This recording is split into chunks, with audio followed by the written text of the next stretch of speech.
তুই বেরোয় না, বেরোয় না হাসি, হাসি বেরোয় না হাসি। আপনাকে হেঁটে দেখিয়ে দেখে আসবেন, ঠিক আছে? সেটা আমি করতে পারি। আর এক মতো আমি জানি। তো নেক্সট মন্দির দর্শন করতে আমরা চলে এসেছি হচ্ছে নবদ্বীপে খুবই পপুলার একটা মন্দির, গৌরাঙ্গের জন্মস্থান। এখানেই গৌরাঙ্গ জন্মগ্রহণ করেছিলেন। আর আমরা ঢুকতে না ঢুকতেই টিপ টিপ করে বৃষ্টি পড়ছে, আর আশেপাশে দেখো ওয়েদারটা কি অসাধারণ, তাই না? তো এখানে কিন্তু মানে বড় বড় বোর্ডে সব মন্দিরেই লেখা আছে যে ফোন, ক্যামেরা কিছুই বের করা যাবে না। তো তার জন্য কিন্তু আমি একটু ভয়ে ভয়েই ভিডিও করছিলাম। তো যাই হোক, এটাকে নাকি বলা হয় যে প্রাচীন মায়াপুর। আর এখানেই জন্মেছিলেন শ্রী গৌরাঙ্গ মহাপ্রভু। তো এখানে শ্রী গৌরাঙ্গ মহাপ্রভুর মাতা কোলে করে নিয়ে বসে আছে। এটা শ্রী গৌরাঙ্গের ছোটবেলার ছবি।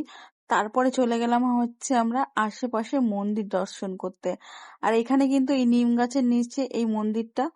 আর এই যে দেখলে নিম গাছের পাশে, এখানে সবাই নাকি বাচ্চা কাচ্চা না হলে মানত করে, তো তাদের নাকি বাচ্চা কাচ্চা হয়। তো আমি শিওর জানি না, আমি শোনা কথাটা বললাম আর কি। তো যাই হোক, এখানে আশেপাশটা আমার খুব সুন্দর লেগেছে। আর এখানে হচ্ছে একটা গোশালা ছিল, যেটা আমরা যাইনি আর। তো এইবার আমরা বেরিয়ে পড়েছি হচ্ছে দ্বিতীয় মন্দির দর্শন করার জন্য। তো আমরা এখন যাব হচ্ছে ধামেশ্বর মন্দিরে। আমরা গেছিলাম তখন বাজে হয় মানে দুপুরবেলা আর কি, ভোগ নিবেদন করে না পর্দা দিয়ে আটকে দিয়েছে আর কি। ঠাকুরকে ভোগ নিবেদন করার পরে তো আটকে দেয়, তো আমরা তখন ঠাকুর দর্শনটা করতে পারিনি। আর এইখানে কিন্তু মায়াপুরের স্কন মন্দিরের মতো এখানেও টিকিট কেটে ভোগ বিতরণ করা হয়। যাই হোক, আমরা কিছুক্ষণ ওয়েট করার পর তারপরে পর্দাটা সরিয়ে দিয়েছিল। আর এই দেখো, দেখে নাও কি সুন্দর লাগছে, তাই না? তো আর এইদিকে দেখো, নেক্সট মন্দিরে ঢোকার আগে হনুগুলো কিভাবে বসে আছে। এরপরে আমরা যাব হচ্ছে বলরামের জন্মস্থান। তো ফার্স্টেই ঢুকতে হনুমানগুলো সব লাইন দিয়ে বসে আছে। তো আমরা এই যে ঢুকে পড়লাম। এখানে হচ্ছে বলরাম জন্মগ্রহণ করেছিল।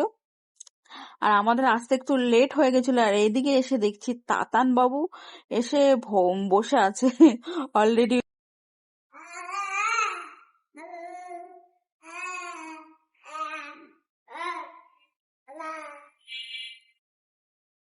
তো চলে এলাম আমরা আবার পরবর্তী মন্দির দর্শন করতে। তোমরা কিন্তু ভিডিওটি স্কিপ না করে দেখতে থাকো। নবদ্বীপে কতগুলো মন্দির আমরা দর্শন করলাম সেটা তোমরা অবশ্যই আমার সাথে সাথে থেকো, এবং তোমরাও দেখো যে কি কি মন্দির দর্শন আমরা করেছিলাম।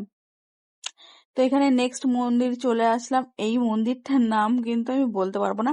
আর ঢুকে এখানে দেখো গোমাতা দাঁড়িয়ে আছে।